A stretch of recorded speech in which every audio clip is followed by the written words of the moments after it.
Starting जब हुई थी मैं रामपाल ही बोलता था। संत रामपाल जी हकदार हैं इस सम्मान के कि संत रामपाल अगर उस समय नहीं होते तो शायद ना जाने कितने लोग, मैं बुरा मत मानना लेकिन ये बात सच्चाई है, कितने लोग सुसाइड कर लेते, कितने किसान सुसाइड करते पता नहीं था, कितने लोग कर्जे में डूब करके मर जाते, वो सब बचाया है। नमस्कार सर। नमस्कार जी, नमस्कार सर, आपका परिचय? विपिन खुराना, BBN न्यूज़ हिसार से हूँ मैं जी। तो सर, आज जिस तरह से संत रामपाल जी महाराज जी को 85 गाँव द्वारा जो सम्मान दिया जा रहा है, उसके बारे में आपने जो कवरेज की है और क्या आपको लगता है इसके बारे में? सम्मान तो बनता था, थोड़ा लेट है, मैं कहूँगा पब्लिक लेट आई, ठीक है, क्योंकि भैया पहले ही आना चाहिए था। जब सारा का सारा पूरा का पूरा भारतवर्ष का मीडिया या सिर्फ पंजाब पर था, उस समय किसी ने हरियाणा की सुध नहीं ली।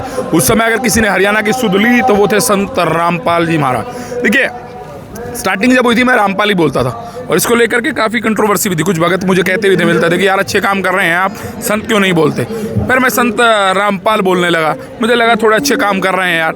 जब मैं इनको पिछले 2 महीने से देखता आ रहा हूँ तो लगता है संत रामपाल जी हकदार हैं इस सम्मान के। 85 गांव नहीं, पूरे के पूरे हरियाणा, पंजाब, राजस्थान और आसपास के इलाकों को इनका सम्मान करना चाहिए, क्योंकि जो भाई आज है ना, गरीब आदमी का घर एक सपना है। क्योंकि जब आप घर बनाने जाते हैं ना, सरकार के परकच्चे उड़ गए हैं। जरा मैं एक बड़ी बात कह रहा हूँ, सरकार सड़क बनाना बंद कर गई है। फरवरी तक सरकार सड़क नहीं बनाएगी। सरकार कहती है कि वो खानक बंद हो गई है और भैया सामान महंगा हो गया है। सरकार की औकात नहीं है जहाँ पर, वहाँ पर इन्होंने दिखाया कि भैया मैं संत रामपाल जी महाराज जहाँ पर मैं खड़ा हूँ, गरीबों के साथ खड़ा हूँ, उनके मकान बना करके दे रहे हैं। भैया एक छत सिर पर होना कितनी बड़ी बात है। किसी को छत मिल जाए पूरी उम्र, जब भी देखते हैं हम किसी गिफ्ट, पता है क्या देके आते हैं, गिफ्ट देने जाते हैं। शहरी लोग, समझदार लोग जब गिफ्ट देने जाते हैं, भैया जब भी वो देखे तो हमें याद करें, जब भी वो देखे हमें याद करे, और जब भी वो देखेगा ऊपर, जब सोएगा ऊपर जब देखेगा तो उससे संत रामपाल की याद आएगी। क्योंकि छत दी, घरों में पानी भरा था, पानी निकलवाया, लोग परेशान थे, मोटर पहुंचाई, पाइप पहुंचाया। तो मुझे लगता है हर सम्मान के हकदार हैं ये। और देर किया भाई, चलो देर आए दुरुस्त आए, चलो आई तो सही पब्लिक। और मैं जो लोग अब कहते हैं ना, एक मैं भी सवाल पूछता हूँ अक्सर, मैं वो सवाल मुझसे पूछ लेता हूँ कि भैया लोग इन्हें गालियाँ निकालते हैं।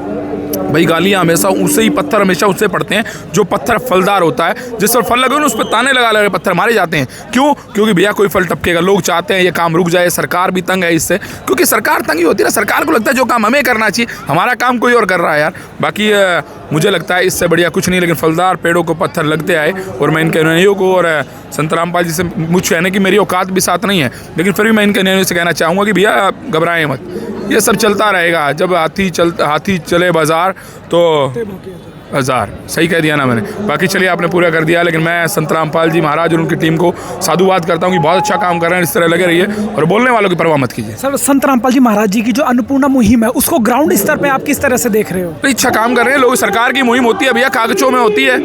सरकार कागजों में पुल बना देती है जनाब, रियल में नहीं होता है। सरकार कागजों में घर के घर बना देती है। कितने गरीब को घर मिला है? कहते हैं प्रधानमंत्री जी घर मिले, कितने को मिले? मैं पूछता हूँ ना, मुझे गरीब नहीं मिले जनाब जिन्हें घर मिले हो। तो भैया इनकी मुहिम कागजों में नहीं, कागजों में तो नहीं है, कागजों में नहीं पता कितना है। इन्होंने एक आइडिया दे दिया भाई 400 गाँव में, लेकिन रियलिटी में ग्राउंड पर कितना पैसा लगा वो किसी को नहीं पता। वो कागजों में नहीं है, वो सिर्फ और सिर्फ संत रामपाल महाराज के अनुयायियों के मन में है। जिनके घर में वो गया है उसके मन में है कि भैया मेरे घर पे पानी भरा था 4-4, 5-5 फुट, मेरा घर गिरने वाला था, मेरी बेटी की शादी थी और उस समय पर मेरे सपनों पर पानी फिरा था, मेरी फसल पर पानी फिरा था। उसे लगता है 2-4 साल शायद फसल नहीं होगी, अगली फसल करवा दी। अब वही जानता भैया, ग्राउंड रिपोर्ट तो उसे पता, बाकी सब तो बातें जाने। लेकिन संत रामपाल मन की पहचान है, मुझे लगता है मन की पहचान ही है, जनता का दुख दर्द समझा है, और मैं इसके लिए कहता हूँ अच्छा काम कर रहे हैं। सर, जिस तरह से आप मीडिया वाले हो और आप ग्राउंड पे जाकर पत्रकारिता करते हो, तो वहाँ पर लोगों की संत रामपाल जी महाराज जी के बारे में आज क्या सोच है? अवधारणा बदल रही है। आज से 12-14 साल पहले तो मैंने देखा नहीं, देखिए उस समय तो नहीं देखा, लेकिन 12-14 साल पहले क्या हुआ मुझे नहीं पता, लेकिन 12-14 साल बाद जब लोग बात करेंगे ना तो ये कहेंगे कि संत रामपाल अगर उस समय नहीं होते तो शायद ना जाने कितने लोग, मैं बुरा मत मानना लेकिन ये बात सच्चाई है, कितने लोग सुसाइड कर लेते, कितने किसान सुसाइड करते पता नहीं था, कितने लोग कर्जे में डूब करके मर जाते, वो सब बचाया है, हज़ारों लोगों को सेव किया है। तो मुझे लगता है आज से 12-14 साल बाद होगी तो ये कहा जाएगा अगर उस समय संत रामपाल नहीं होते, उनके नहीं होते तो शायद बहुत लोग मरते, ये मैं कह सकता हूँ। सर, जिस तरह से यूट्यूबर और लोकल मीडिया सामने आ रही है और जनहित के कार्यों को पब्लिक को दिखा रही है, लेकिन जो हमारी मेन स्ट्रीम मीडिया है वो जनता के कामों को जनता के बीच में ला ही नहीं रही, ऐसा क्या हुआ है? मेन स्ट्रीम मीडिया कभी लोकल लेवल पे काम करती नहीं, वो तब करती है जब कोई बड़ा कांड हो जाए। मान के चलिए मेन स्ट्रीम मीडिया ने पता क्या दिखाया, भाई एक माँ ने 4 बच्चों को खाया, मेन स्ट्रीम मीडिया ने क्या दिखाया, एक माँ ने 4 बच्चों को खाया तो भैया उनके लिए वो न्यूज़ है, लेकिन ये नहीं देखा कि संत रामपाल ने हज़ारों लोगों की जान बचाई, वो उन्हें नज़र नहीं आया जनाब, वो उन्हें नज़र नहीं आया। उन्हें तो सिर्फ और सिर्फ नेगेटिविटी नजर आती, पॉजिटिविटी नज़र नहीं आती।